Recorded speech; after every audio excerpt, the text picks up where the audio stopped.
Hello friends, welcome back to the channel ambitious world.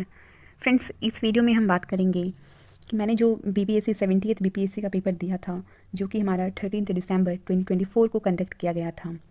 And इसमें जो मेरे total number कितने रहे थे, एंड मैं इस ईयर मेंस लिखने वाली हूँ या नहीं, एंड कट ऑफ कितने रहे थे, जनरल फीमेल कैटेगरी के कितने कट ऑफ रहे थे, इन सारी चीज़ों के बारे में डिस्कस करेंगे। एंड पेपर कितने मार्क्स के रहते हैं, कितना ड्यूरेशन होता है, नेगेटिव मार्किंग क्या रहता है, इन सारी चीज़ों के बारे में बात करेंगे। ये जो हमारा 70th बीपीएससी एग्ज़ाम है, जो कि सिविल सर्विसेज का एग्ज़ाम था, एंड इसका मेंस का जो डेट है वो ऑलरेडी डिक्लेयर कर दिया गया है। जिन भी लोगों का पीटी क्लियर हुआ है वो मेंस लिखेंगे।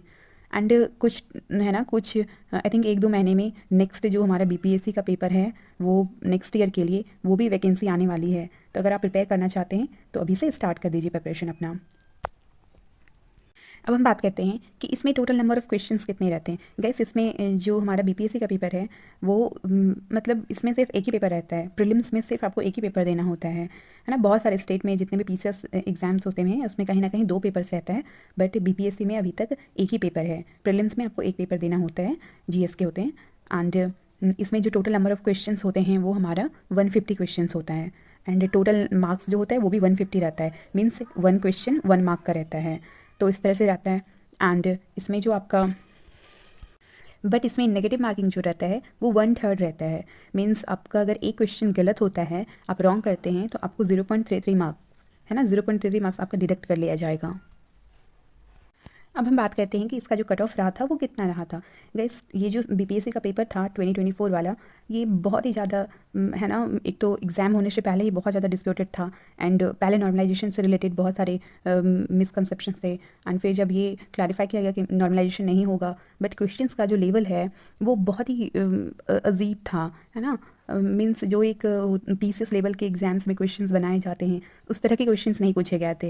एंड यही रीज़न है कि इसका जो बहुत ही सीरियस कैंडिडेट्स थे, कहीं ना कहीं उन लोगों का सिलेक्शन नहीं हो पाया प्रीलिम्स में, बिकॉज उन्होंने वो अलग लेवल का पढ़ाई किया हुआ था। जो जितने भी पीसीएस एंड यूपीएससी के जैसे क्वेश्चंस बीपीएससी ने 69th में 68th में बनाया था, उस तरह यूपीएससी को टच देने वाला क्वेश्चन था। बट उस तरह के क्वेश्चन सारे लोग पढ़ के गए थे जो भी सीरियस कैंडिडेट्स थे। एंड एग्जाम में जो है अनएक्सपेक्टेड क्वेश्चन आ गया था, 1 लाइनर, एकदम ही अजीब से रट्टा रटाया वाला क्वेश्चंस। तो इसलिए यही रीज़न है कि कट ऑफ भी बहुत कम गया था।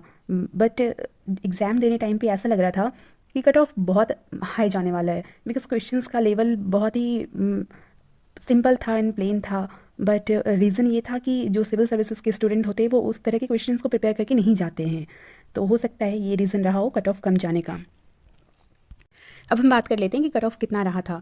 तो इसमें जो जनरल कैटेगरी का कट ऑफ रहा था वो मेल है ना, इसमें मेल फीमेल अलग से रिजल्ट निकाला जाता है, कट ऑफ निकाला जाता है, सॉरी। तो इसमें जो मेल यूआर कैटेगरी है उसके लिए कट ऑफ था 91। एंड अगर मैं वही फीमेल यूआर कैटेगरी का बात करूँ तो कट ऑफ 81 रहा था। एंड ईडब्ल्यूएस मेल का आप देख सकते हैं 83 रहा था, ईडब्ल्यूएस फीमेल का 73। इस तरह से कट ऑफ बनाए गए थे। फ्रेंड्स, अब मैं अपना बात करूं तो मेरा जो है इसमें फीमेल यूआर कैटेगरी का आप कट ऑफ देख सकते हैं कि कितना है, 81 है।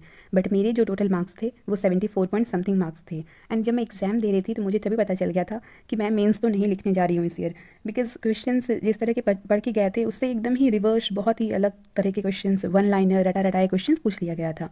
एंड वैसा प्रिपेयर ही नहीं किए थे। तो उस टाइम पे पता था कि उस टाइम पे मुझे लग रहा था कि आई थिंक कट ऑफ है ना 100 के आसपास रहेगा, बिकॉज बहुत ही ईजी क्वेश्चंस थे। तो इस तरह के बट हम लोगों ने उस तरह से पढ़ाई नहीं किया होता है जो भी सिविल सर्विसेज के स्टूडेंट होते हैं। तो यही है रीज़न की कट ऑफ इतना कम गया है। तो इसमें जो है मेरा 74 पॉइंट समथिंग मार्क्स था। एंड मुझे लग रहा था कि एग्ज़ाम में मेरा 80 to 85 मार्क्स ऐसे ही आने वाला है। एंड इतना ज़्यादा कट ऑफ हाई जाने वाला है एग्ज़ाम के टाइम पे लग रहा था। एंड मुझे इसलिए मैंने अननेसेसरी के क्वेश्चंस अटैम्प्ट नहीं किए। टोटल 150 क्वेश्चंस रहते हैं, बट मैंने 109 है ना, 109 क्वेश्चन से अटैम्प्ट किए थे। एंड इसमें जो नेगेटिव मार्किंग आता है वो भी कहीं ना कहीं 1/3 है। तो मेरा जो टोटल मार्क्स बन रहा था वो 82 मार्क्स बन रहा था। बट नेगेटिव मार्किंग भी 1/3 है। एंड 1/3 है तो इतने ज़्यादा जो क्वेश्चंस हो गए अननेसेसरी के, 109 क्वेश्चंस मैंने अटैम्प्ट किया था, तो वो सारे मार्क्स नेगेटिव मार्किंग में मेरा चला गया। तो इसलिए मेरा 82 मार्क्स से कहीं ना कहीं जब मैंने नेगेटिव मार्किंग को डिडक्ट किया तो ओवरऑल जो मेरा मार्क्स आया वो 74 पॉइंट समथिंग आया। एंड कट ऑफ 81 रहा था। इसलिए मेरा प्रीलिम्स नहीं क्लियर हुआ एंड मैं मेंस भी नहीं लिखने वाली हूँ। बट जिन भी लोगों का प्रीलिम्स क्लियर हो गया है वो मेंस लिखने वाले हैं। एंड इस वैकेंसी में जो है बहुत ही ज़्यादा मिसमैनेजमेंट हुआ था, बहुत सारे सेंटर्स में अलग अलग तरह के मिसमैनेजमेंट हुए थे। तो बहुत सारे स्टूडेंट्स ने even supreme court, Patna high court में बहुत सारा PIL फाइल किया गया है एंड बहुत सारे केसेस फाइल किए गए हैं। तो उन सब पे कहीं ना कहीं जो हेयरिंग्स है वो चल रही है कि री एग्ज़ाम, ये जो BPSC का पेपर हुआ था, बहुत ही ज़्यादा बोला गया है कि मिसमैनेजमेंट हुआ है बहुत सारे सेंटर्स में, तो री एग्ज़ाम इसका कंडक्ट किया जाए फिर से। तो अभी भी पटना हाई कोर्ट में हेयरिंग्स चल रहे हैं, तो देखते हैं क्या होता है। अगर ये एग्ज़ाम हो जाता है तो बहुत ही अच्छा होगा एंड क्वेश्चंस का लेवल भी बहुत अच्छा रहने वाला है। जो एक सिविल सर्विसेज है ना, जो PCS लेवल का पेपर रहता है, तो जो भी सीरियस कैंडिडेट्स है कहीं ना कहीं उनका सिलेक्शन होगा प्रीलिम्स में एंड उन्हें मेंस लिखने का मौका मिलेगा। तो यही सारी चीज़ें था। Thanks for watching the video.